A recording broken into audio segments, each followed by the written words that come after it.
every day of my life, I approach it with a state of empathy, right? Regardless of what color, what creed, what race you are, I look at people as human beings. I think that's important. But life is always about taking a stand and holding principles. So I want to explain what I feel like my stance is as a black male in this world, okay? And conversations that I've had with my brothers and sisters in the black community. And I want you guys to empathize with it and hear me on it. So when I hear what Kyrie Irving has to go through in order to be reinstated, I'm appalled.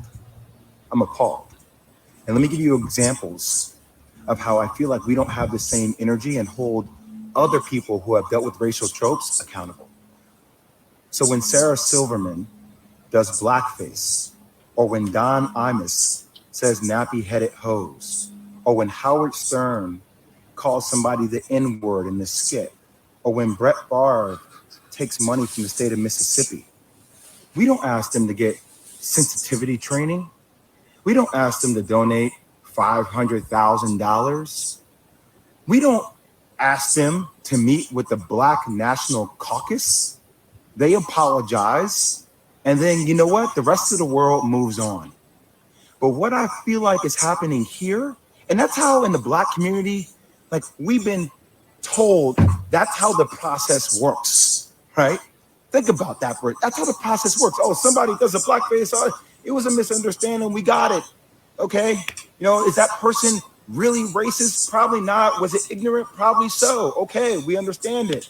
We move forward. We don't like it. We would love to hold them accountable. But society and having a lot of black people in positions of power, we don't have the governability to do that. But what we feel like happens with Kyrie is even after an apology, it's not enough. We feel like there needs to be more. And a lot of people I've spoken to over the last couple of days talk about this thing. Older mentors of mine talk about buck breaking.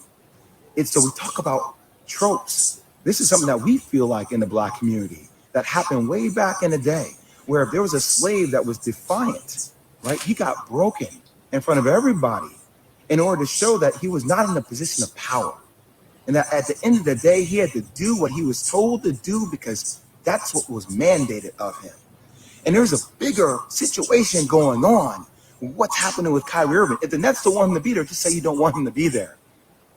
But we should hold everybody accountable, even owners of teams accountable with things that are happening in other countries, i.e. China and Uyghurs and the Muslim genocide that is occurring, that we hear Enes Kanter talk about. But we don't keep the same energy for everybody. We pick and choose what conversational points we want to make more polarizing. And I might lose my job. I might lose deal opportunities in the future for speaking out about even the platforms that continue to promote and profit a movie that is considered anti-Semitic to billions of people.